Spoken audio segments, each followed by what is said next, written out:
¿Qué tal, compañeros? Bienvenidos un día más a mi canal. Hoy agradezco a los compañeros que están conmigo y, como veis aquí abajo, especial Torre Pacheco.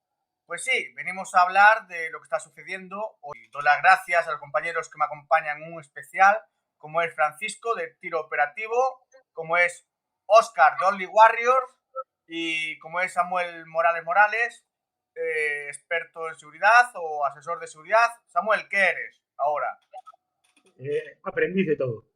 Pues aprendí de todo. Hoy no os voy a presentar, que todos más o menos os conocen, ya pasasteis por mi canal y ya saben quiénes sois. Y quiero preguntar a todos qué es lo que está pasando en Torre Pacheco. Si es algo normal, si esto se venía a venir, ¿cómo lo veis? Bienvenido a mi canal, adelante y toma asiento. Percebe 87, estás en el momento. Suscríbete, dale like, no lo pienses más. Y no olvides la campanita, vamos a empezar. Me gusta siempre recopilar cosas de si esto es una tendencia, si esto es una dinámica, si esto es un incidente aislado. Y bueno, yo siento decir que esto no es un incidente aislado. Es decir, esto se va repercutiendo. Voy a hablaros de los últimos 5 años. En el 2020 en Dijon hubo un incidente y tenemos, siempre que voy a hablar de incidentes, hay por medio protestas contra los migrantes y grupos radicales. Ya veremos qué tipo de grupos radicales. Dijon 2020 y se caracterizó por una reacción tardía de la policía. Luego tenemos Malmo y Romilly en 2020 también, donde la policía se vio superada por disturbios provocados por incidentes iniciales con migración, en este caso fue regular. Dublín 2023, la actuación policial fue correcta y escalonada, según fue creciendo el incidente. Reino Unido en el año 2024, la actuación de la policía fue muy enérgica, lo cual permitió más o menos controlar los disturbios, a pesar de que se fueron de madre e intentaron incluso quemar un hotel. Tenemos París 2025, también en 2025 Irlanda del Norte, una actuación tardía de la policía, y finalmente Torre Pacheco, con una actuación inicialmente tardía de las unidades capaces de controlar un disturbio de estas características. Entonces, las primeras conclusiones que podemos sacar son, primero, en todos estos incidentes ha habido una táctica similar. Hay una disputa muy localizada, que puede ser un incidente con migrantes, un incidente violento, en algunos casos incluso un incidente inexistente, provocado, alterado en redes sociales. Segundo, característica, una viralización en redes sociales. Esto es otra característica que se repite una y otra vez, viralización en redes sociales. Y esto luego lo vamos a tener que analizar cuando hablemos de la gestión. Y tercero, que es el desencadenante del enfrentamiento en la calle. Este enfrentamiento en la calle, ¿quién lo realiza? Pues están realizando actores extremistas. Ya veremos quién exactamente, pero actores extremistas, que lo que hacen es capitalizar el descontento social. Ya tenemos dos características: descontento social, un detonante y un grupo extremista que lo capitaliza con intención política. Aquí no hay defensa de la libertad, aquí hay interés político. La policía, la característica general de las fuerzas y cuerpos de seguridad del Estado en todos estos incidentes es una reacción tardía que permite la expansión del incidente. Quitando Reino Unido e Irlanda, siempre se ha actuado tardíamente. Esto se ve en los incidentes de los últimos 5 años, con lo cual empieza a ser poco entendible que la policía actúe tardíamente, fundamentalmente cuando se convocan. Es decir, si es un acto explosivo, pues se entiende la actuación tardía. Ahora, si es un acto convocado en redes, que ya hemos visto que es una de las características, pues se entiende poco la actuación tardía. Sobre todo porque hay antecedentes que demuestran que van a explotar. Las políticas públicas, ¿qué es lo que pasa? Se fomenta un discurso xenófobo y luego hay condenas de partidos políticos tardías o ambiguas. Otra característica enfermiza de los partidos políticos: condenas tardías o condenas ambiguas. Solo puede haber una condena tajante, ya sea a la actuación delincuencial de un grupo, el que intenta saltarse la ley tomándose la justicia por su parte, o de quien comete un acto delincuencial inicialmente y provoca este tipo de incidentes. Otra característica que podemos sacar: desinformación.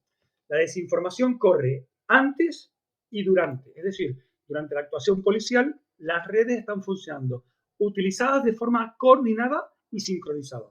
Esto en muchos casos, podemos recordar un incidente que ocurrió en Vallecas, en Madrid, con la muerte de un mantero senegalés, como las redes sociales fueron utilizadas contra la policía. Es un elemento de vigilancia. Hemos visto los últimos 5 años. Sí. Ahora voy a pasar, como se va a mostrar luego en la gráfica, vamos a ampliar un poco el espectro. En el periodo 2000-2009 tenemos en Europa 100 incidentes.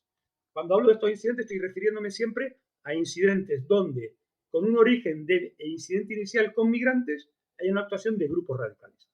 Del 2000 al 2009, como vemos en la gráfica, 100 incidentes. Del 2010 al 2014, 300 incidentes. Del 2015 al 2016, 1000 incidentes. Del 2017 al 2019 hay un pequeño bajón, 700 incidentes. Pero hay un pequeño bajón teniendo en cuenta que hemos multiplicado por 7 lo que hubo en 9 años. En el 2020, 1.300 incidentes. En el 2021, 1.000 incidentes. En el 2022, 1.400 incidentes. En el 2023, 1.800 incidentes. En el 2024, 2.200 incidentes. ¿Qué está pasando aquí? Primero, hubo una época, 2000 a 2014, de incidentes esporádicos. Esto, en 2015, se produce una eclosión de los incidentes con acciones perfectamente concertadas. Es decir, aquí ya está. Había incidentes esporádicos, grupos perfectamente organizados están capitalizando esos incidentes en su beneficio propio. No es en el beneficio de la sociedad, no nos engañemos. Eso es un beneficio propio, ya sea político o publicitario.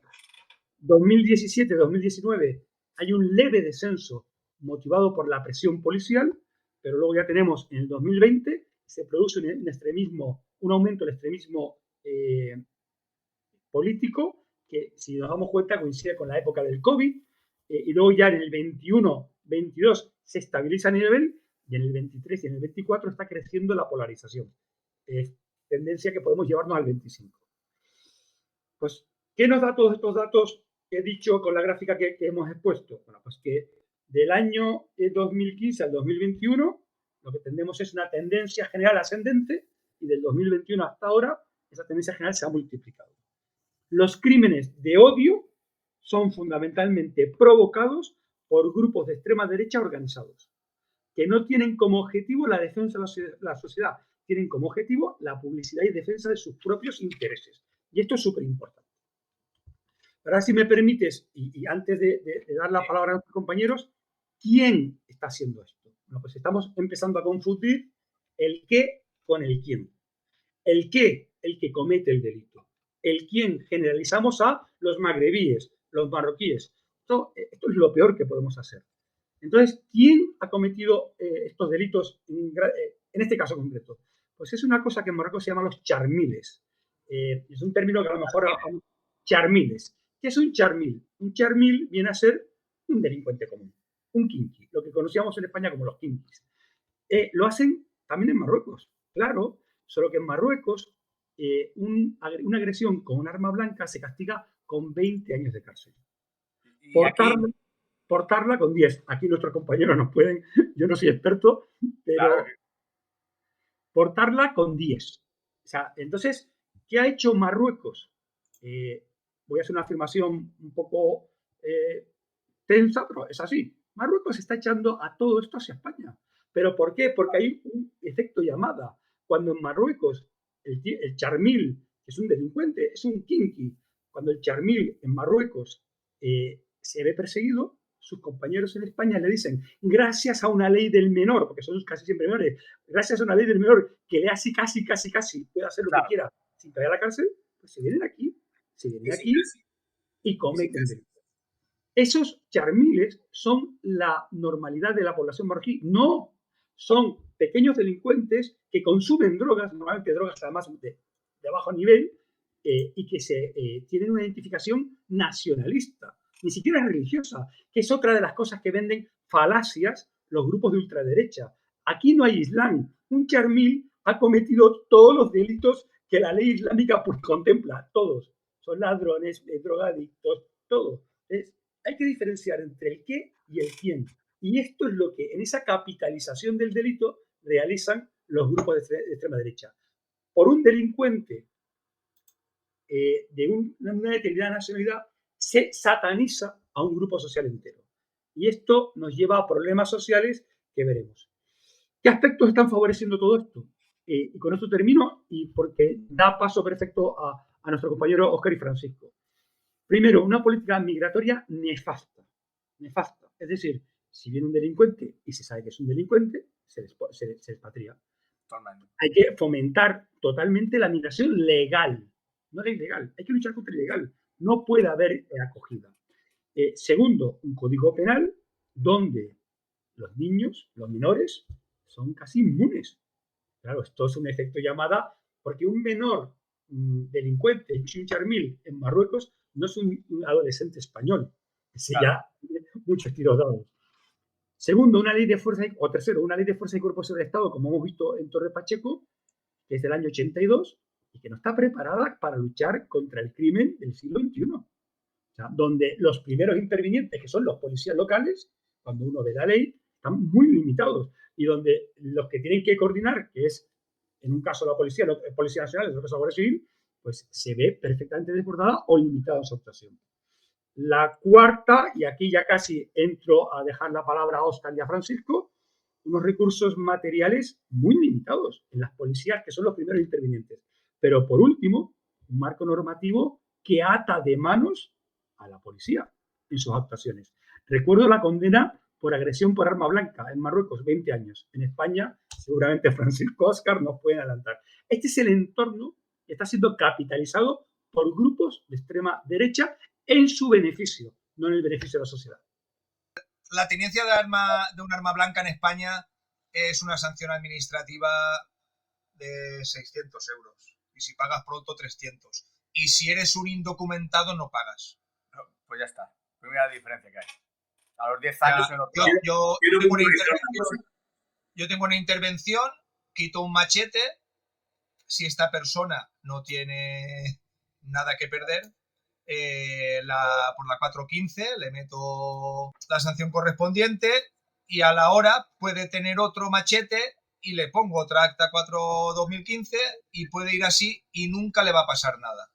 No va a pagar esa sanción y eso no va a entrar en concurso y no le va a pasar nunca nada. O sea, y estos son casos reales. Frente a esto, Óscar, esto, como dice Óscar, esa es la realidad.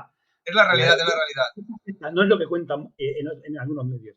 Frente a esto, tenemos a 14 kilómetros del estrecho condenas de 20 años. Pues claro que van a venir. Sí, estoy hablando de la tenencia, no del uso. Solo la tenencia. Pues serían condenas de 10 años. Pues claro que lo vamos a tener aquí a todos. Es una política en seguridad ciudadana y en migración nefasta. ¿Por qué? Porque se utiliza con fines partidistas. Por el caso que está pasando en Torre Pacheco, ¿piensa que se puede replicar en otras zonas de España o va a ser casos aislados como los quieren vender, que va a quedar ahí y nada más? Yo no creo que... No lo creo, y estoy seguro.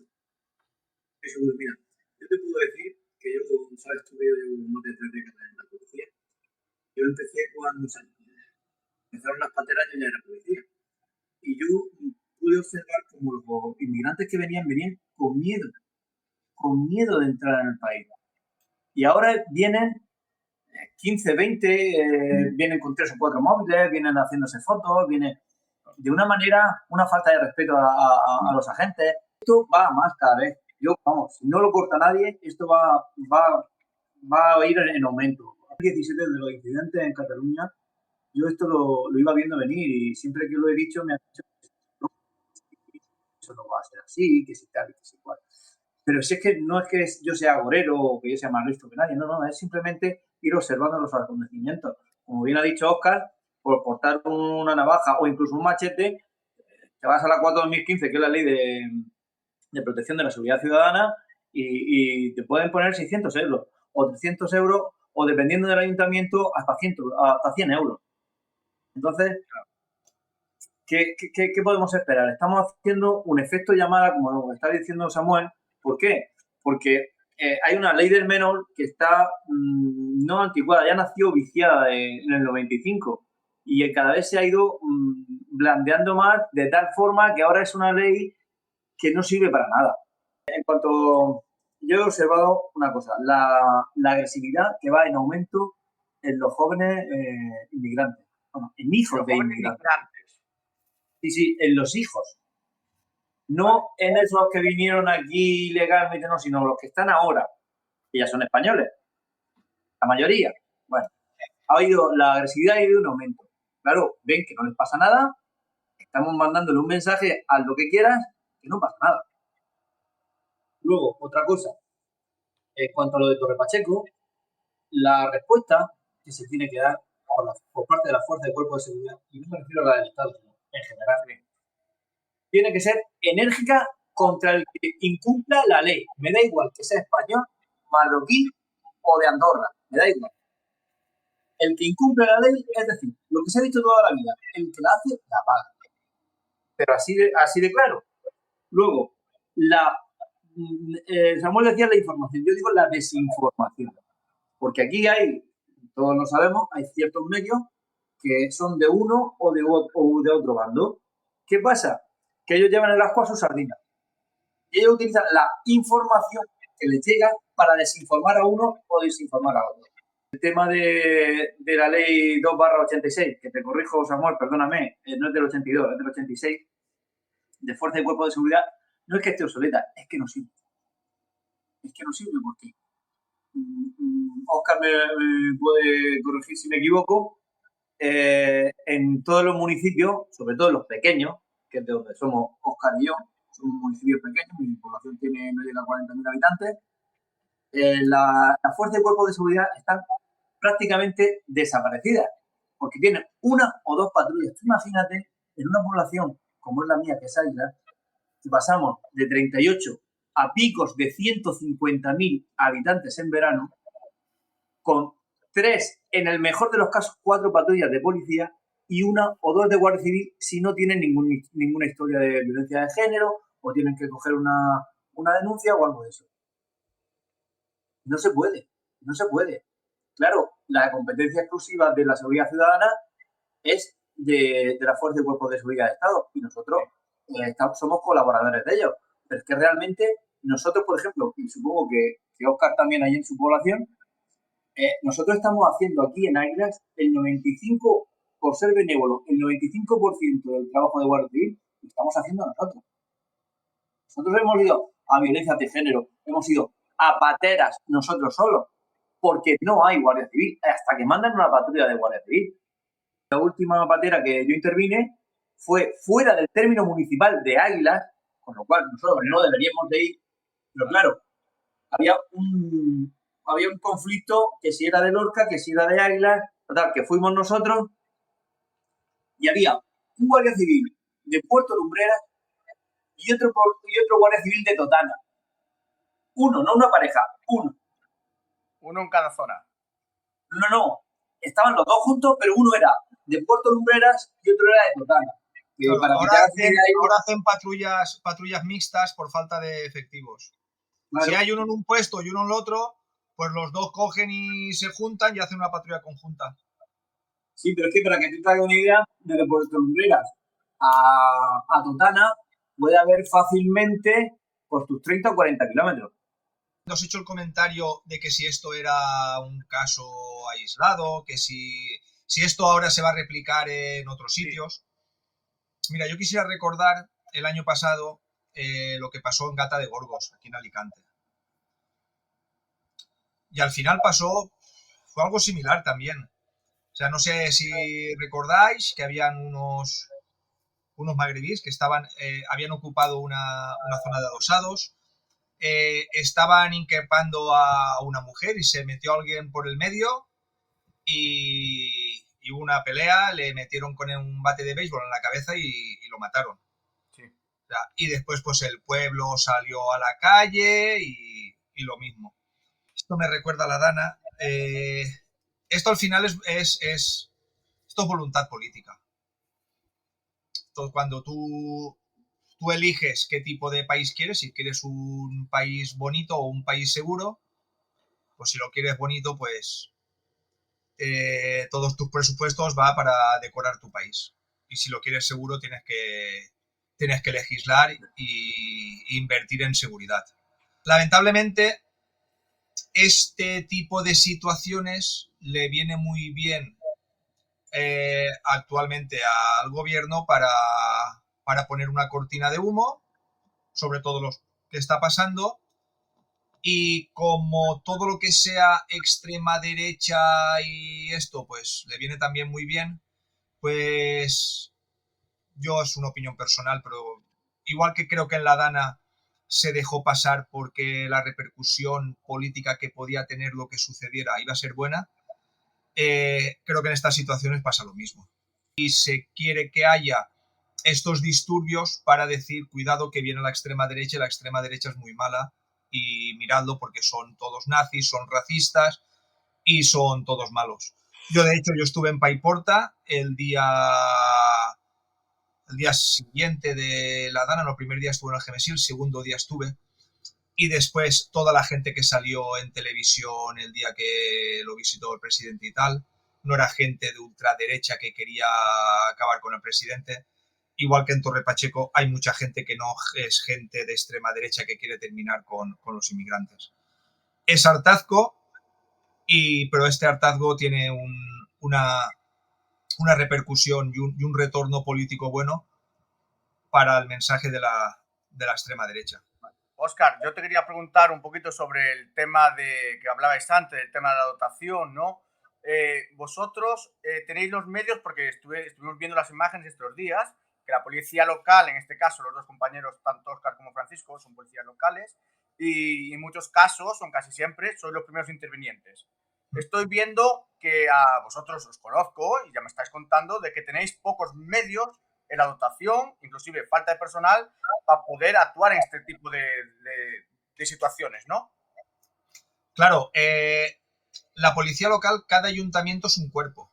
Como cuerpo único, tú tienes que tener tus medios y tus presupuestos y tus especialidades.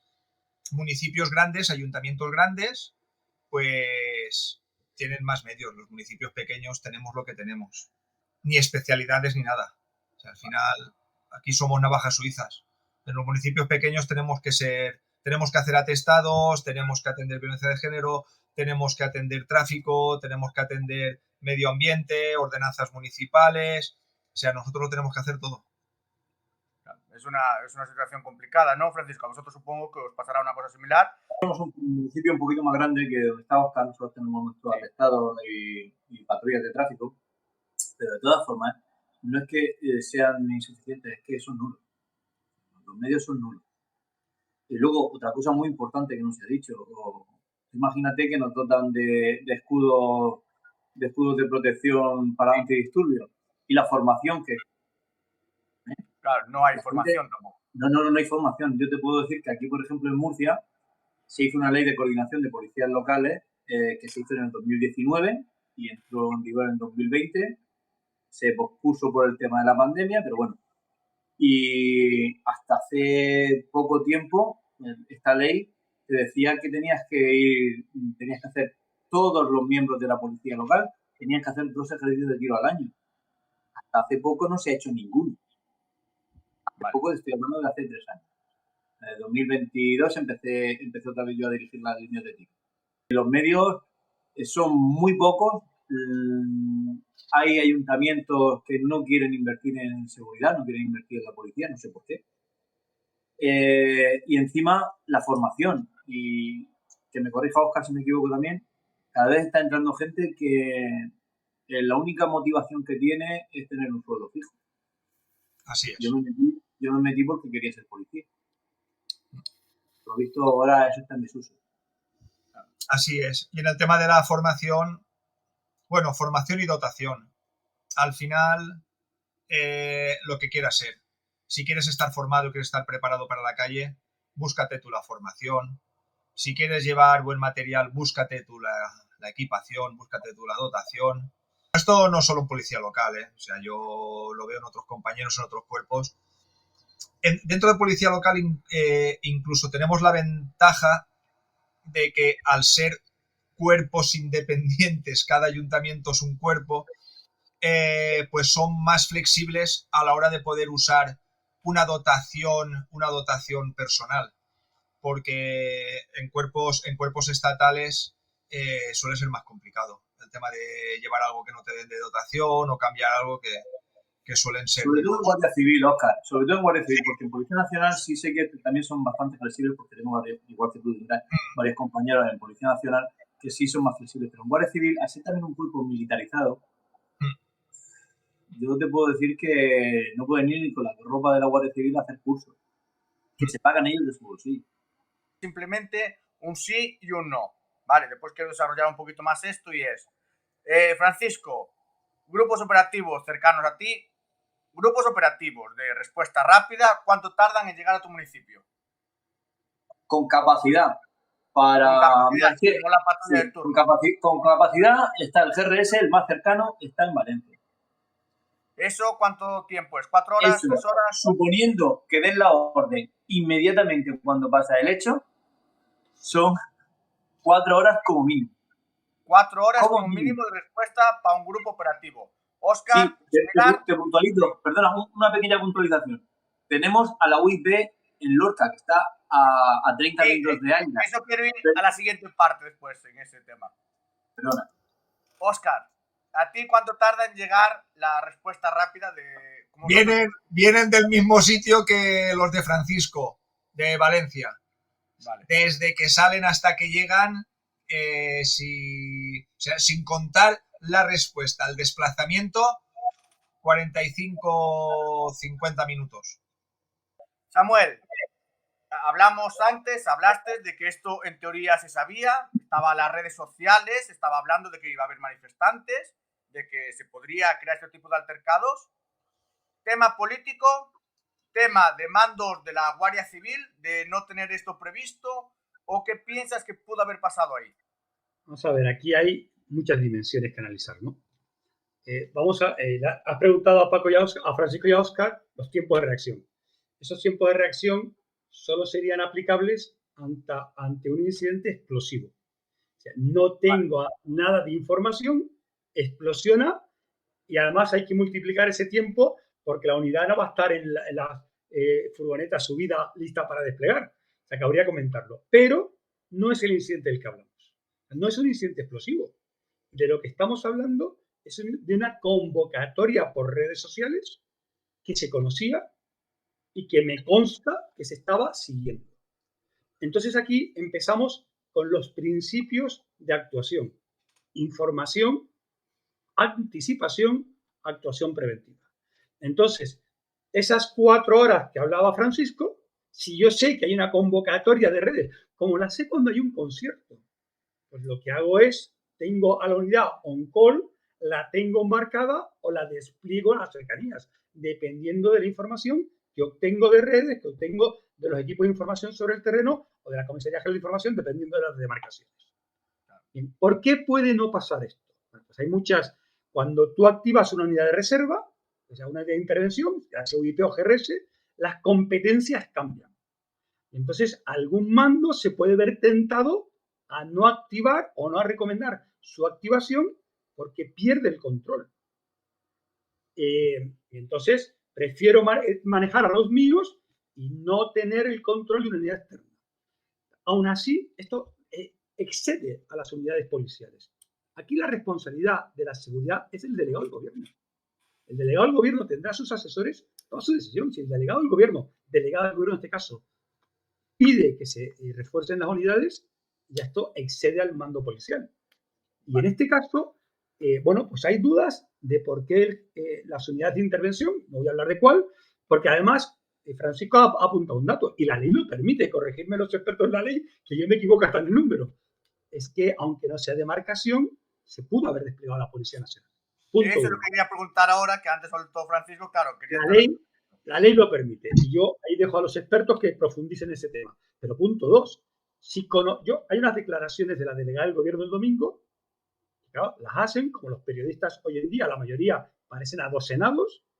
Conocíamos esta convocatoria. Y si usted conocía esta convocatoria, ¿por qué se le ha ido a la mano? Como pasa en todos los incidentes con actuación tardía. Bueno, pues aquí hay 2 posibles soluciones. O recibe un pésimo asesoramiento, cosa que yo dudo porque creo en la profesionalidad de los miembros de la fuerza y cuerpo de seguridad, o hay una utilización partidista de la reacción, o la información que se tiene es incorrecta. ¿Qué pasa? Que me consta que la información era muy buena. Entonces, no estamos aplicando de forma torticera una ley de fuerzas y cuerpos de seguridad antigua, pero que hubiera permitido una actuación inminente del Cuerpo Nacional de Policía, UIP en este caso, pero además ha habido una actuación negligente, y no hablo que la actuación negligente sea de los cuerpos, hablo de que la actuación negligente ha sido de quien tiene que dar las órdenes, que es el nivel de coordinación política. Desde el alcalde a la delegada del gobierno. Si usted conocía que había convocatoria, si hay antecedentes históricos en España y en Europa, y permite que esto pase, y lo que hay es, perdón, porque sé que los compañeros que estaban ahí no tienen el problema, pero lo que hay es un policía local con un escudo sin casco, Sí. y 4 miembros de la UCSID que no tienen especialidad antidisturbios. La UCSID no es una especialidad en sí misma, que intervenían con polo frente a una actuación antidisturbios. No, pues claramente no ha habido una utilización adecuada de medios, pero esto se ve. Lo que hay que ver es por qué esa utilización de medios no ha sido la adecuada. Y desde luego no es culpa de la gente. Aquí es culpa de quien da las órdenes. Y las órdenes se dan o por la cadena política o por el asesoramiento. Porque el político, cuidado, hay un libro del general McMaster, y lo que dice es la negligencia del asesoramiento. Si yo no asesoro con la verdad, pues el político no tiene toda la culpa tampoco. No soy capaz de decir qué ha pasado aquí. No tengo esa información, a pesar de que he intentado recabar de todos mis conocidos, pero lo que está claro es que ha habido negligencia en la forma de gestionar este incidente. Dentro de ser un poco el culo de Europa, que tenemos muchas... Eso puede ser negativo para muchos aspectos, pero algo positivo es que tenemos una máquina del tiempo. O sea, que podemos anticiparnos a ciertas cosas que están pasando en otros sitios de Europa. Y hacer caso omiso a todo lo que está pasando en Europa y pensar que no nos va a pasar, o sea, es una estupidez. O sea, y es una negligencia por parte de quien nos gobierna. O sea, sabemos que estas situaciones se están dando en Europa desde hace años. Vemos cómo está creciendo poco a poco en España y no se toman medidas. O sea, ya está. O sea, al final es como si levantásemos la alfombra y metiésemos la suciedad debajo de la alfombra y no se viese. Y después igual que también negar la realidad. O sea, hay cosas que están pasando, que lo que está pasando y sea de verdad, se tiene que contar, pese a quien le pese. Y hay cosas que son realidades, y hay cosas que están pasando. Porque si no es al final, pues la gente se encabrona más. O sea, hoy en día no es como antes, que estaba solo la primera, la segunda y cuatro canales. Las redes y Internet está abriendo los ojos a mucha gente. Y está viendo que hay muchas noticias que son manipuladas por intereses políticos. Y la gente está despertando. Y esto es una realidad. O sea, y esto se tiene que afrontar. Y se tiene que afrontar de otra manera. Se tiene que coger el toro por los cuernos. Está pasando esto. Vamos a ver cómo lo podemos remediar. Pero no está aumentando la criminalidad, no están aumentando las agresiones sexuales, no está... ¿Cómo que no? Lo que pasa es que es muy bonito coger una estadística y hacer un global porque han disminuido ciertos datos de criminalidad, pero los datos importantes como agresiones sexuales, homicidios y tal están creciendo, pero si lo cocinas de la forma que te interesa, al final te sale que ha bajado 3 puntos porcentuales este año. Me acuerdo de una cosa que me dijo uno de los profesores de estadística de la universidad. Me dijo en su momento que las estadísticas estaban para demostrar lo que tú querías demostrar. Es lo que se llama la magia de los números. Sí, sí, cocinar. Sí, tú coges los ingredientes y los cocinas como quieres. Totalmente. Tú coges una muestra de población que tú sabes que es afín a los propósitos que tú tienes y ya está, tienes una estadística. Hay problemas en temas de demarcación. Yo lo desconozco, no soy policía, desconozco porque en este caso, al ser un pueblo de demarcación de la Guardia Civil, no puede entrar la Policía Nacional a intervenir, no digo siempre, en casos excepcionales. Entendemos que la ley puede reflejarlo, ¿o no? Mira, yo te digo una cosa, lo voy a decir, aunque suene mal. Aquí esto es una competición a ver quién la tiene más larga, con perdón, ¿vale? Esto, los municipios con menos de 50.000 habitantes son demarcación de Guardia Civil, excepto determinados casos. Vale. Pero normalmente los municipios con menos de 50.000 habitantes es demarcación de Guardia Civil. De más de 50.000 habitantes, de Policía Nacional. ¿Qué pasa? Cuando se ven desbordados, se podría pedir auxilio de la comandancia de la Guardia Civil a la comisaría de Policía Nacional más cercana, o en este caso a la de Murcia, que está a una hora como mucho de aquí. Que ahí sí hay un destacamento de la UIP, ¿vale? Pero no se hace, pues no, porque aquí, aunque esto es como decía el chiste, somos muchos, pequeños y cabreados. Quiero decir, en este caso, podría tener responsabilidad de los mandos políticos, la subdelegada de gobierno y demás. La subdelegada de gobierno, en este caso, no podría ser un mando único, entre comillas, y mandar la UIP directamente ahí, o no tiene nada que ver. Es un mando único. Aquí no tenemos delegación, aquí tenemos delegación porque es una comunidad autónoma uniprovincial. Entonces, la delegada de gobierno, si se ve desbordada la Guardia Civil y le dice el comandante a la delegada de gobierno, le dice, mire, que no tengo efectivo. La delegada de gobierno tiene la capacidad de decirle a la UIP, oye, iros para allá, ¿de cuánto efectivo disponible? Iros para allá. ¿Por qué no se hace? Así, perdonarme, la trampa, y no estoy diciendo que haya pasado, la trampa es que la delegada del gobierno requiere que haya ese asesoramiento. No soy capaz. Y ese asesoramiento, conocemos, que aquí se tiene que caer el mundo. Se tiene que caer el mundo. Porque además tiene unas repercusiones institucionales internas muy fuertes. Y esto es lo que nos está pasando al final, que es el corporativismo. Y una cosa muy importante. Aquí la gente se mueve por incentivo. Si tú me quitas el incentivo, yo no voy a estar con la boca callada hasta que me esté matando. Te lo digo porque lo conozco de primera mano, no te lo digo porque sea una cosa que yo pienso. No. Aquí se incentiva, porque no pasen por objetivos cumplidos, porque no pasen determinados delitos, por lo que sea. Se incentiva. Yo voy a seguir callado hasta que las últimas consecuencias, hasta que ya no pueda más. Y eso no debe de ser así. Porque estás privando tus intereses privados antes que la de la población. Y eso es lo que no debería de ser. ¿Te está gustando el vídeo? Si es así, dale al like, suscríbete para que yo pueda seguir trayendo este tipo de entrevistas, este tipo de contenido a mi canal. Con un like y suscribiros me ayudaréis mucho para seguir creciendo. Hasta la próxima y os dejo con el vídeo.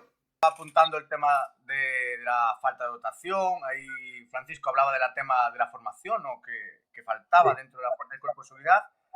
Pero mi pregunta ahora es, aunque falte todo eso, ¿creéis que hay, es decir, los suficientes policías, los suficientes cuerpos en España, o crees que nos faltan personal en seguridad para poder hacer este tipo de servicios? Porque, como hablábamos antes, había el destacamento que vino, en teoría, es el de Sevilla, ¿vale? Habiendo destacamentos más cercanos, esos destacamentos más cercanos estarían en otras zonas de España. ¿Hay formaciones suficientes de estos grupos de respuesta o tendría que haber más grupos de respuesta en España? Evidentemente no hay suficiente. Debería de haber uno por lo menos por provincia. Por lo menos. Por provincia. Pero ¿qué pasa? O por comunidad autónoma, como tú quieras llamarlo. No, yo desconozco, no sé los datos. Ya, pero quiero decir, lo ideal sería que hubiese uno por provincia, eso sería lo ideal. Pero ¿qué pasa? Todos sabemos, por ejemplo, Oscar, me lo puedes corroborar también, que Guardia Civil, por ejemplo, aquí en esta población, cada vez son menos. Yo te puedo decir que, según me comentan compañeros de Guardia Civil de aquí, se han habilitado 14 plazas para el cuartel de aquí. Se han ocupado 8 plazas, se han quedado vacantes 6 plazas. Entonces, ¿eso qué me dice? Que no hay suficiente gente. Yo ahí, Pablo, si me permitís, hablo de este un poquito la parte externa, porque la parte técnica es de Óscar y de Francisco. Aquí el problema es que llevamos desde el año 2014 en nivel terrorista 4+. Esto supone, por ejemplo, UIP está terriblemente estresada. O sea, sus efectivos están reforzando todas las UIP de España, refuerzan Madrid permanentemente. Y esto no es un año, es que llevamos 11 años así. Es la normalización de la excepcionalidad. Pero por otro lado, la Guardia Civil está permanentemente en el estrecho. Es decir, es que los dispositivos de grupos de respuesta se hicieron ante una situación de seguridad ciudadana que ha cambiado. Y ahora lo que habría que preguntarse si estamos. Lo que no deberíamos tener, porque son unidades con cometidos muy concretos de orden público, es una en cada esquina. Ahora, eso sí, lo que hay que tener es un cálculo. Y esto son situaciones dinámicas. Si yo muevo uno a una esquina, ese área de demarcación debe automáticamente quedar cubierta por otra unidad. ¿Dónde está el error? En cuando la cubro con una unidad del cuerpo A, cuando hay una unidad del cuerpo B que la podría cubrir esa demarcación. Estamos ya hablando de competencias. Entonces, el problema es que la situación de seguridad ha cambiado y que tenemos una situación excepcional que se ha prolongado durante 11 años, ni más ni menos. Y esto está provocando unos desgastes.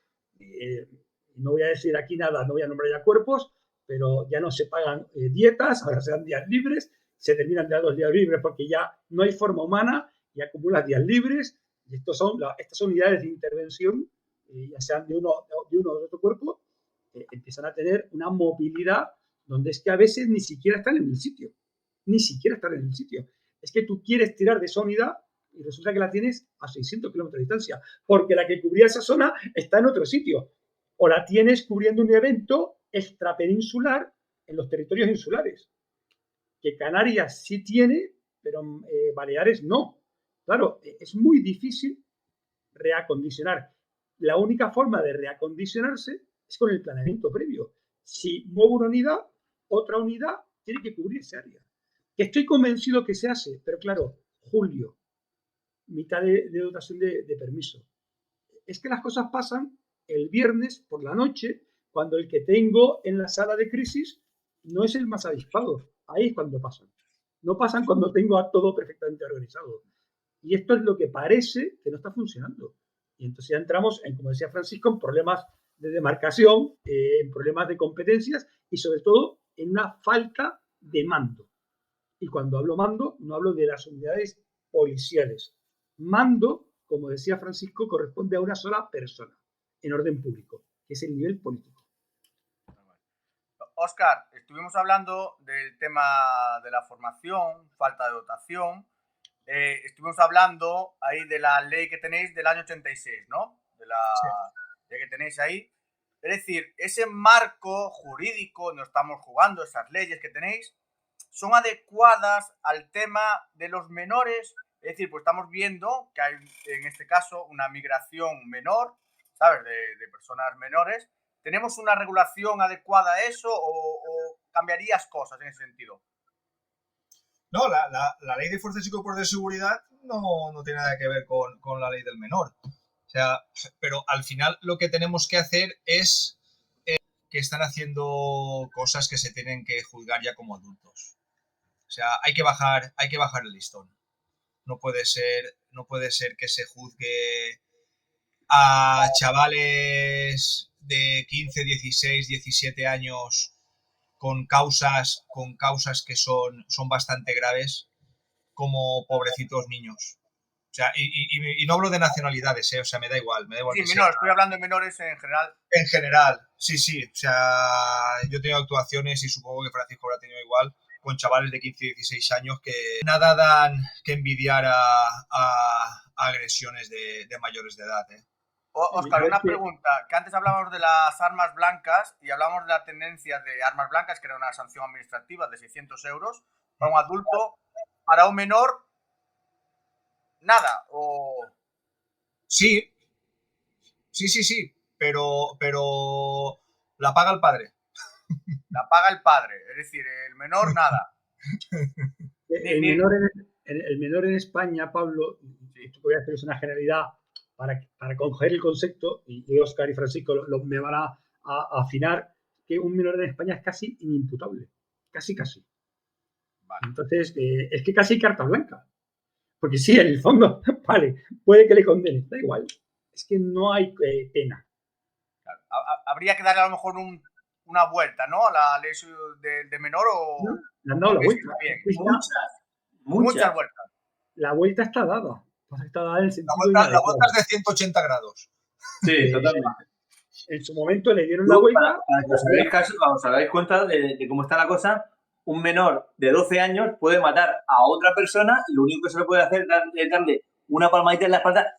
Chaval, no hagas eso que está mal. Claro. Y Eso es la ley. Cuando tú lo desarrollas, lo que pasa es que la legislación no se adapta a la realidad. Tú lo desarrollas pensando en un tipo de población más acorde a lo que estamos acostumbrados, donde el delincuente es excepcional. El problema es cuando tú haces efecto llamada de delincuentes menores. Me da igual que sean, cuidado, me da igual que vengan de Marruecos o que vengan de Latinoamérica, que también los hay en Madrid, Dominican Donkey, toda esta gente. O sea, ojo, porque estamos centrando el foco en un colectivo y otro. Entonces, como decía, ojo con identificar. Creo que tenemos que tener mucho cuidado de identificar migración con cherniles, en este caso, que son auténticos delincuentes menores de edad. Claro. Y cuando los traemos, claro, pues se encuentran con una legislación, ya decía el ejemplo, frente a 10 años por tenencia, palma de la espalda por tenencia. Es que tienen doble impunidad. Primero por no estar legalmente y después por no ser mayores de edad. Pero no estar legalmente te implica. Mira, no, al final, mira, y esto ya me da igual que sea español o inmigrante. Mira, en esta sociedad tenemos dos tipos nosotros tenemos dos tipos de clientes, ¿vale? Los que están a un lado de la línea y los que están al otro lado. Si tú estás al lado bueno de la línea azul, vas a ser responsable de todo lo que hagas. O sea, tú ya aparcas mal y te denuncian, no pagues la denuncia, que tranquilo que ya te llegará. Y al final te embargarán hasta si hace falta la nómina para que pagues esa denuncia. Después está la otra parte de la sociedad que no tiene ningún tipo de repercusión, que son los que están fuera del sistema, pues y es que casi siempre esta gente que está fuera del sistema son los malos, son los malotes, que son insolventes, que no tienen por dónde cogerlos, o sea que da igual que los denuncias, da igual que los sanciones, da igual, no les pasa nada. Y al final la gente que se porta bien es la que asume el coste de la gente que se porta mal. O sea, porque date cuenta los juzgados, los hospitales, servicios sociales, policías, o sea, toda la gente que estamos trabajando para la gente mala, para la gente que está fuera del sistema, que no cumple las normas. O sea, estamos todos trabajando por ellos. El motivo principal del hartazgo que hay. Y ese es uno de los problemas de lo que ha pasado en Torre Pacheco. Es que la gente está cansada ya. Está cansada de que solo paguen los que van legalmente. Y los que van legalmente no les pasa nada. Es que no pasa nada. Quiero hacer una pequeña reflexión y estamos hablando en este caso de Torre Pacheco, ¿no? Y es el tema del hartazgo ahora mismo que tienen los vecinos de Torre Pacheco con inmigrantes, ¿vale? Pues yo no quiero focalizar en estos inmigrantes que vendrán por lo que vengan. Yo lo que quiero es preguntaros si esas personas que incentivan a venir a esos inmigrantes aunque mueran en el camino. Es decir, a esas personas la inmigración en este caso debería regularizarse para que esto no suceda, o cómo veis el tema ese, porque estamos hablando en este tema de Torre Pacheco. Samuel, por favor. Sí, bueno, este es un tema complicado. La migración está regularizada. O sea, la migración tiene un proceso regularizado. ¿Qué pasa? No vamos a poner freno. El diferencial más grande de desarrollo está en el Estrecho de Gibraltar. El diferencial más grande de desarrollo actualmente en el mundo entre dos países está en el Estrecho de Gibraltar. No vamos a poner freno. Es decir, lo que hay que preguntarse, Pablo, ya entrando en el segmento de migración irregular, yo tuve la oportunidad, cuando mandaba unidad en Canarias, pues me tocó la crisis migratoria del año 21, lo que hay que preguntarse es, ¿qué deja atrás una persona que sin saber nadar se sube a un cayuco durante 7 días en medio del mar? Yo no sería capaz de subirme a un barco sin saber nadar en medio del mar.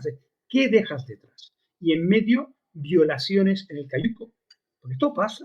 Es que el migrante hay mucho. Hay el Chermil, están extremistas islámicos en su momento, en el 2021, porque a los extremistas islámicos en los países musulmanes se les persigue, porque son una amenaza existencial. O sea, para nosotros es un problema, para ellos es un problema existencial en algunos países islámicos. Entonces, en esos cayucos se viola a las mujeres. En esos cayucos se viola a los niños. ¿Qué dejan detrás para subirse a un cayuco 7 días sin saber nadar y soportar que le violen? Eso es lo que nos tenemos que preguntar. Entonces, la migración, existe una migración regular, que es la que hay que fomentar, y existe una migración irregular. Esa migración irregular, luego uno escucha auténticas barbaridades en redes, sino que no hay que recogerlos. Es el derecho internacional. A un náufrago se le recoge. Y es verdad que utilizan esa legalidad. Luego hay asociaciones, ONGs, que además no solamente la utilizan, sino que la convierten en arma y además luego reciben los estipendios correspondientes. Entonces, esto es un conjunto. Ahora bien, no pensemos solamente en eso. O sea, aquí hay 2 representantes de Fuerza y Cuerpo de Seguridad de una zona donde el empresario español blanquito recoge en la gasolinera a trabajadores ilegales y le paga lo que ningún español va a permitirse cobrar para recoger tomates, lechugas y demás. No nos olvidemos. Es que los recogen en la gasolinera sin seguro médico, sin alta en la seguridad social y sin nada. Blanquitos como nosotros, con carnet español y 8 apellidos. Es que, ¿quién está fomentando esto realmente? Porque hay un diferencial económico brutal.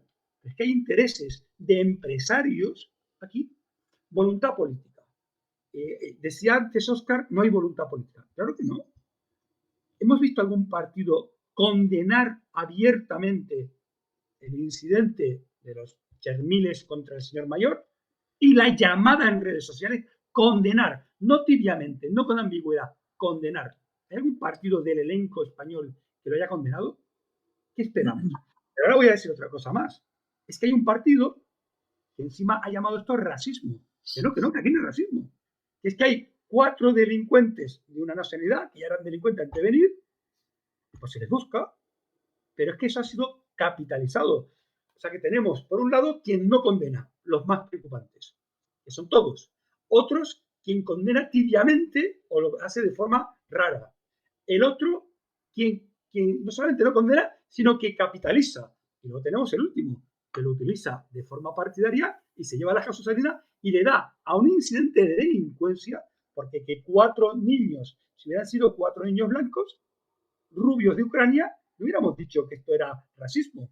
Era un incidente de delincuencia, pero se capitaliza por grupos que tienen ese objetivo. Y luego hay otro que está en el poder que habla de racismo. Que no. Aquí lo que hay es la capitalización por un lado y por el otro. ¿Quién denuncia todo esto? En el fondo estamos cayendo en cajas de resonancia. Y luego, ya lo último, y esto lo apuntaba Óscar, yo no tengo la certeza, pero el olfato me dice que hay una utilización partidista de los incidentes. Entonces, la migración está regulada, la migración ilegal hay que luchar contra ellas, pero hay que luchar con la legalidad, no con grupos de me tomo la justicia por mi mano, que eres igual de ilegal que los 4 Chermiles que pegaron al anciano. Aquí en esta población hay mucha gente que tiene empresas de hortofrutícolas, como ha dicho Samuel, pero aquí el problema no son los empresarios, son las ITT, que son los que contratan a la gente. Aquí no va nadie a la gasolinera a coger a la gente. Lo que quiero decir es que sí, efectivamente, como ha dicho muy bien Samuel, la emigración está controlada, la migración, pero el problema es que no interesa controlarla, porque al contrario que decía Samuel, aquí las pateras que vienen no son que se tiran 7 días en la mar, en una patera. Aquí son barcos nodriza en agua internacional que van en lanchas rápidas, se traen a 15, 20 las desembarcan y luego se van. Y es lo que está pasando. De hecho, hace unos meses, 2 compañeros míos se tuvieron que lanzar al agua. La planeadora tiró a la gente al mar y hubo 3 que no sabían nadar. 1 a 2 pudieron rescatarlo, pero el otro perdió la vida. Entonces, no me vale a mí lo que... Antes sí se hacían la travesía, como dice él, en cayucos, en pateras, como quiera llamarlo. Pero ahora no. Ahora esto es una mafia que yo no lo sé porque no tengo esos datos, pero podría ser que beneficiase también a alguien. Puede ser. Óscar, sobre este tema. Mira, el tema de racismo. No racismo, porque al final, daros cuenta, aquí primero yo recuerdo que empezaron a venir lituanos por el tema de la naranja, después vinieron muchos rumanos, sobre todo al tema de Castellón han venido hispanoamericanos, cada vez hay más chinos, o sea, y musulmanes. Todos han ido, hablo de mi zona, ha habido épocas y han ido viniendo diferentes nacionalidades, diferentes razas, y no es racismo. O sea, al final hay un tipo de, sobre todo, nacidos en España, o sea, magrebís nacidos en España, de padres que sí que han venido a dejarse la piel para cambiar la vida, para tener una vida mejor, que no sé qué les pasa, que no se están adaptando, están haciendo guetos y realmente están haciendo subir los índices de delincuencia. Y los más perjudicados son el resto. El resto de los inmigrantes que han venido aquí a trabajar, a respetar a los demás, porque después la sociedad es así, señala a todos por igual. O sea, los más perjudicados son ellos. Después, cosas como lo que está pasando en Torre Pacheco. Pues mira, pues hay un momento que no hay que confundir ser violento con ser inofensivo. O sea, no podemos ser violentos, pero tampoco podemos ser inofensivos. Esto no quiere decir que te levantes a la caza, pero sí que es verdad que hay un momento que cuando alguien se siente amenazado, pues tiene que responder. Y si no responde, quien le toque responder, pues va a tener que responder. De hecho, aquí yo quiero apuntalar las palabras. Óscar acaba de ser una verdad como un templo. La persona más pacifista del mundo no es el que no ejerce violencia, es el que la puede ejercer y se controla para no ejercerla. Esas son gente palabras también de Samuel Vázquez, sí. Esto es así. No, si quieres paz, prepárate para la guerra. Entonces, aquí, bueno, pues surge toda esta wokismo y demás, que hay que ser bueno, que no. Que usted es bueno cuando tiene otra posibilidad. El verdadero pacifista soy yo, que tengo la posibilidad de ejercer el monopolio de la violencia, que es una característica del Estado, y no la ejerzo porque me ajusto a las leyes, porque me controlo. Lo que no se puede hacer es que quien ejerce el monopolio de la violencia en la sociedad, que son fuerzas y cuerpos de seguridad en paz, fuerzas armadas en combinación con cuerpos de seguridad en estado de guerra, tengan limitada su actuación. El monopolio de la violencia es de un Estado. Cuando el Estado no tiene el monopolio de la violencia, empezamos a entrar en características de Estado fallido.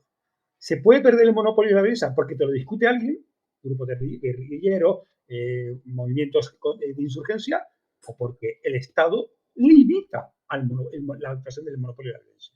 Y los Estados lo discuten por negación. Entonces, es que las consecuencias son brutales de cuando se restringe, como dice Óscar, la actuación de las fuerzas y cuerpos del Estado hasta el punto de incapacitarlas.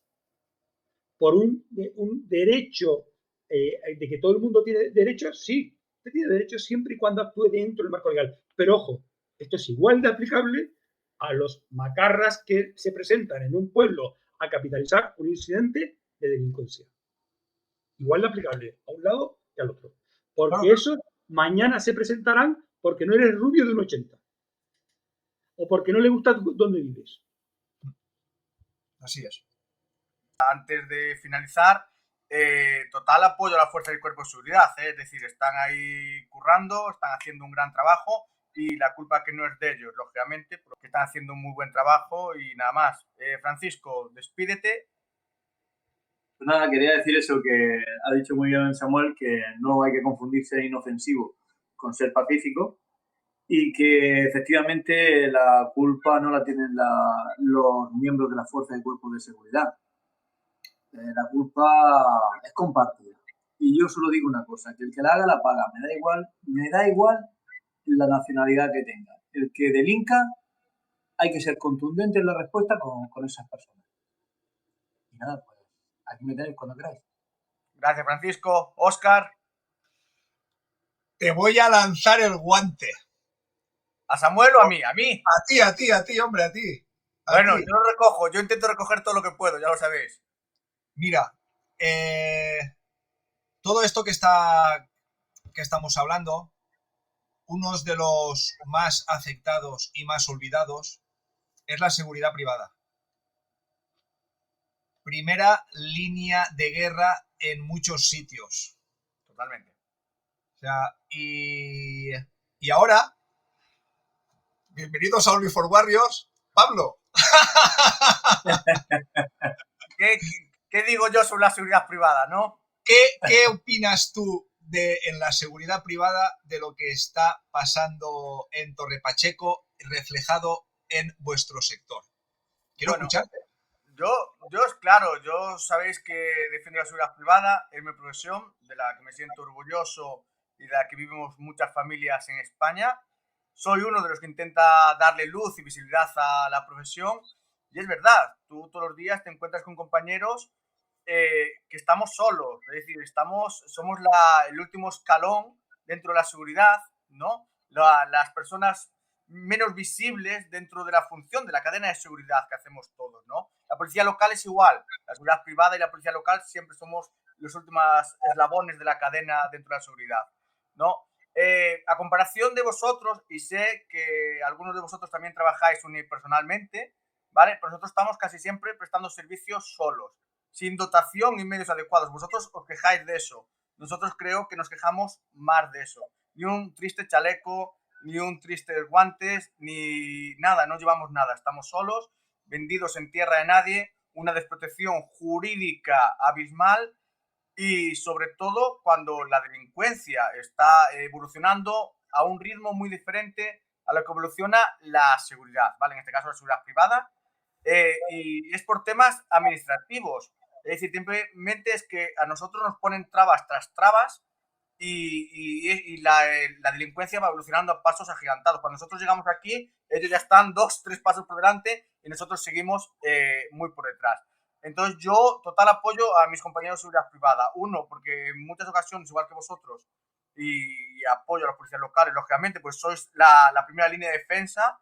Y venís a la llamada muchas veces de la seguridad privada de los vigilantes, al ser los primeros intervinientes, pero sí, estamos desprotegidos y abandonados. Es decir, pero yo lo digo claro y se lo digo a muchos compañeros, si no sabéis, si no os metáis.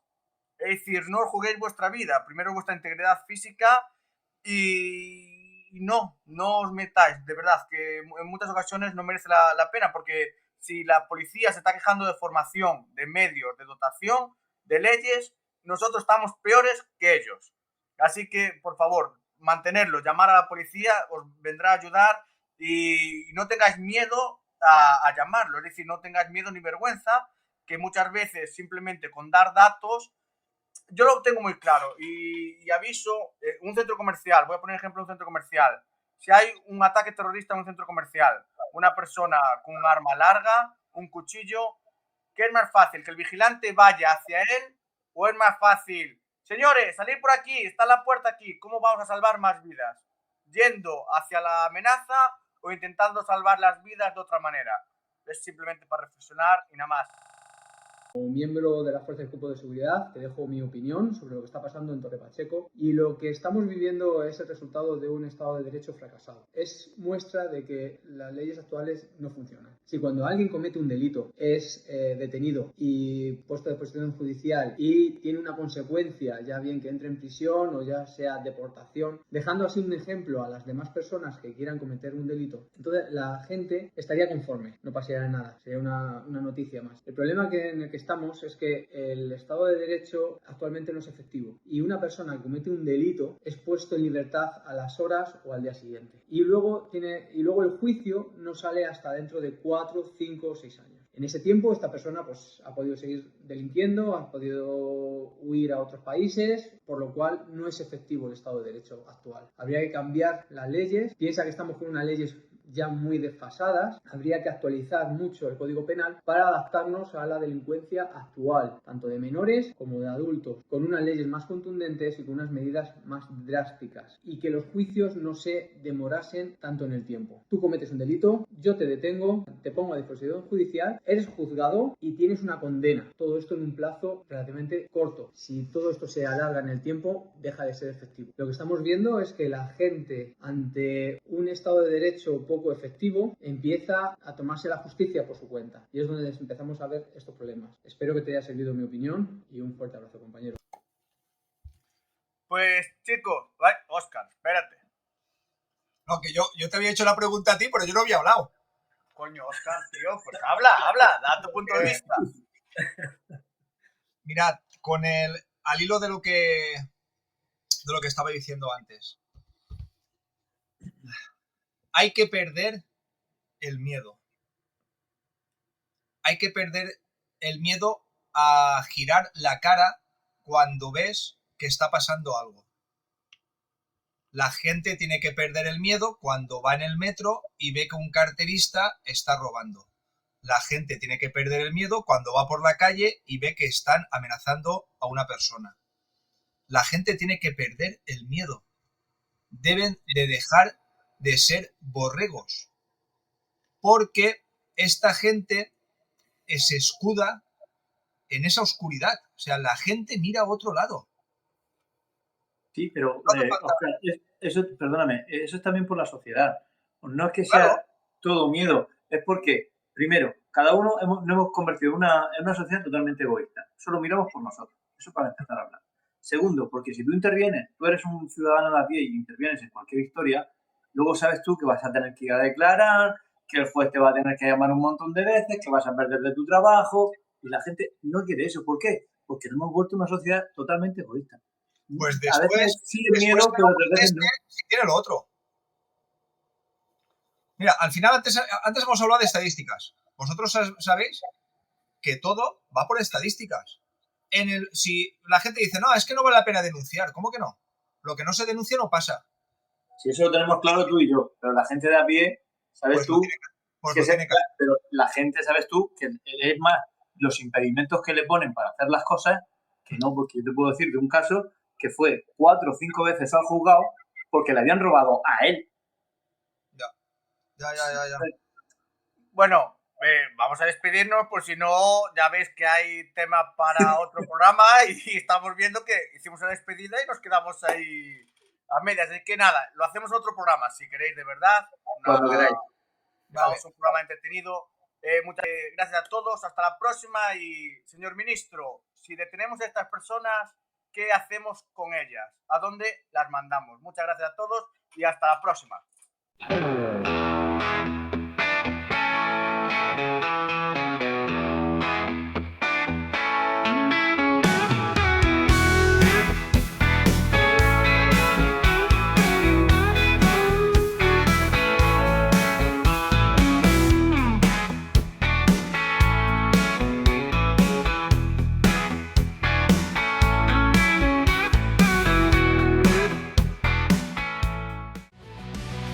Bienvenido a mi canal, a la lápiz toma asiento. Percebe